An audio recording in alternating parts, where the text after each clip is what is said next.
तो ये घटना कोई एक घटना नहीं है, ये घटना आए दिन बहुत नीचे स्तर पे गांव लेवल पे होती रहती है। और मैं इस घटना की और पूरी हमारी समाजवादी पार्टी इस घटना की निंदा। बाबा साहेब भीमराव अंबेडकर जी ने जब कॉन्स्टिट्यूशन लिखा, समानता की बात की और इक्वल राइट्स की बात की, ये सिर्फ किताबों में ही रहती है।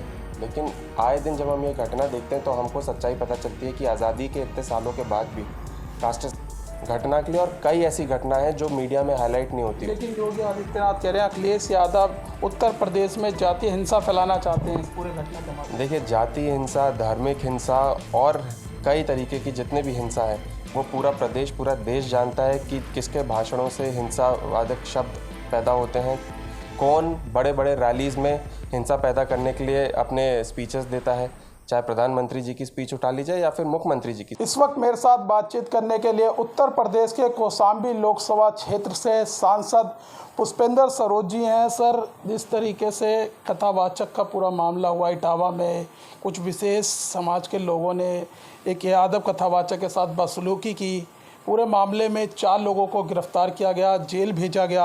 हालांकि अब इसमें नया एंगल आया जिसके बाद जो कथावाचक थे उन दोनों के खिलाफ भी एफआईआर हो गई है। हालांकि अखिलेश यादव ने 2-3 दिन पहले बोल दिया था कि उनके ऊपर भी एफआईआर होगी और ये हो चुका। क्या कहेंगे?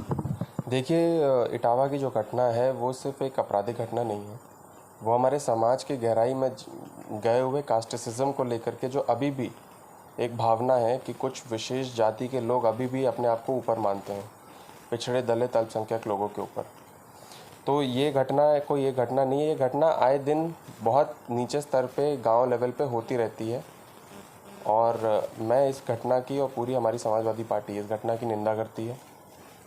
और जिस तरीके से हमने देखा कि सिर्फ वो यादव थे और कथावाचक थे, तो कुछ एक विशेष समाज के लोगों ने उन पे आपत्तिजनक टिप्पणी की, हमने देखा मुंडन कराया गया और जिस तरीके से व्यवहार किया गया सिर्फ इसलिए कि वो एक समाज से आते थे।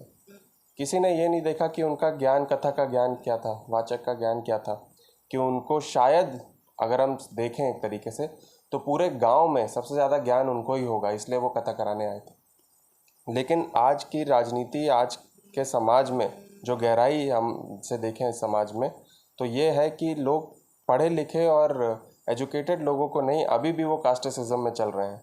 और ये सिर्फ एक लड़ाई, बाबा साहेब भीमराव अंबेडकर जी ने जब कॉन्स्टिट्यूशन लिखा, समानता की बात की और इक्वल राइट्स की बात की, ये सिर्फ किताबों में ही रहती है।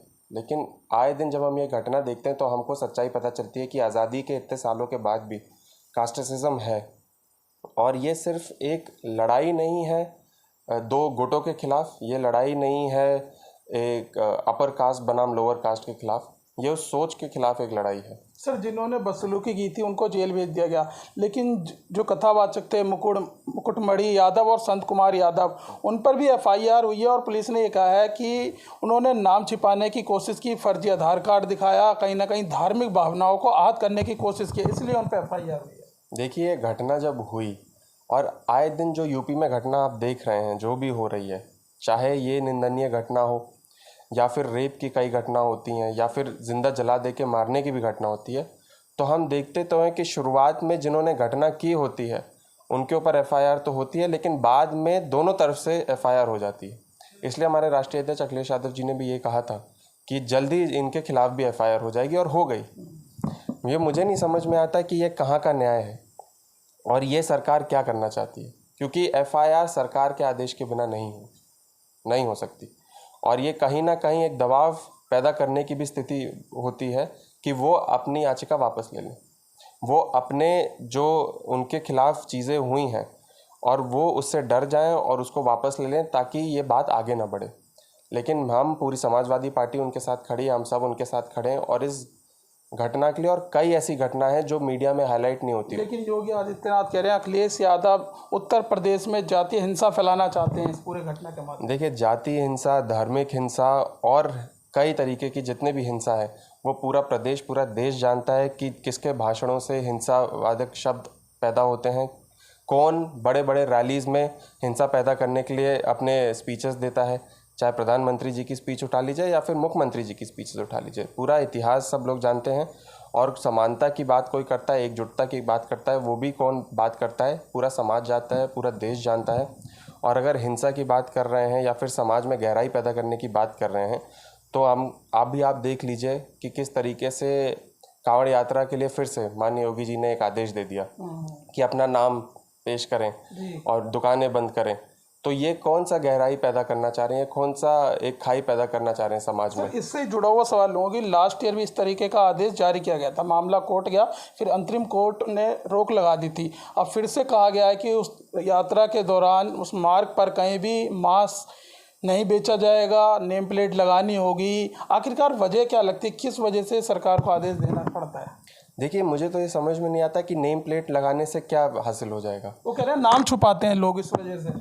देखिए, वो एक सरकार में बैठे हुए हैं और माननीय मुख्यमंत्री जी सबके मुख्यमंत्री हैं, सब समाज के मुख्यमंत्री हैं, चाहे हर धर्म के मुख्यमंत्री हैं। नेम प्लेट लगाना तो ये तो खाई पैदा करने की बात हुई। हमने पिछले साल भी ये देखा और आज भी हम देख रहे हैं, फिर से ये ऑर्डर आया है, फिर से ये कोर्ट जाएगा, फिर से ये स्टे हो जाएगा। पर मुझे समझ में नहीं आ रहा है ये कौन सी खाई पैदा करना चाह रहे हैं समाज में और किस गुटों में पूरे उत्तर प्रदेश को बांटना चाह रहे हैं। जी बहुत बहुत धन्यवाद सर। तो देखिए, हमारे साथ बातचीत करने के लिए थे उत्तर प्रदेश के कौशाम्बी से सांसद पुष्पेंद्र सरोज जी। फिलहाल इस वीडियो में बस इतना ही, बाकी खबर देखने के लिए देखते रहिए पॉलिटिशियंस इंडिया न्यूज़। धन्यवाद। अगर आपको हमारा वीडियो अच्छा लगा तो हमारे चैनल को सब्सक्राइब करें, हमारी वीडियो को लाइक करें, शेयर करें और ऐसे ही देश की तमाम बड़ी खबरों के लिए जुड़े रहें पॉलिटिशियंस इंडिया के साथ।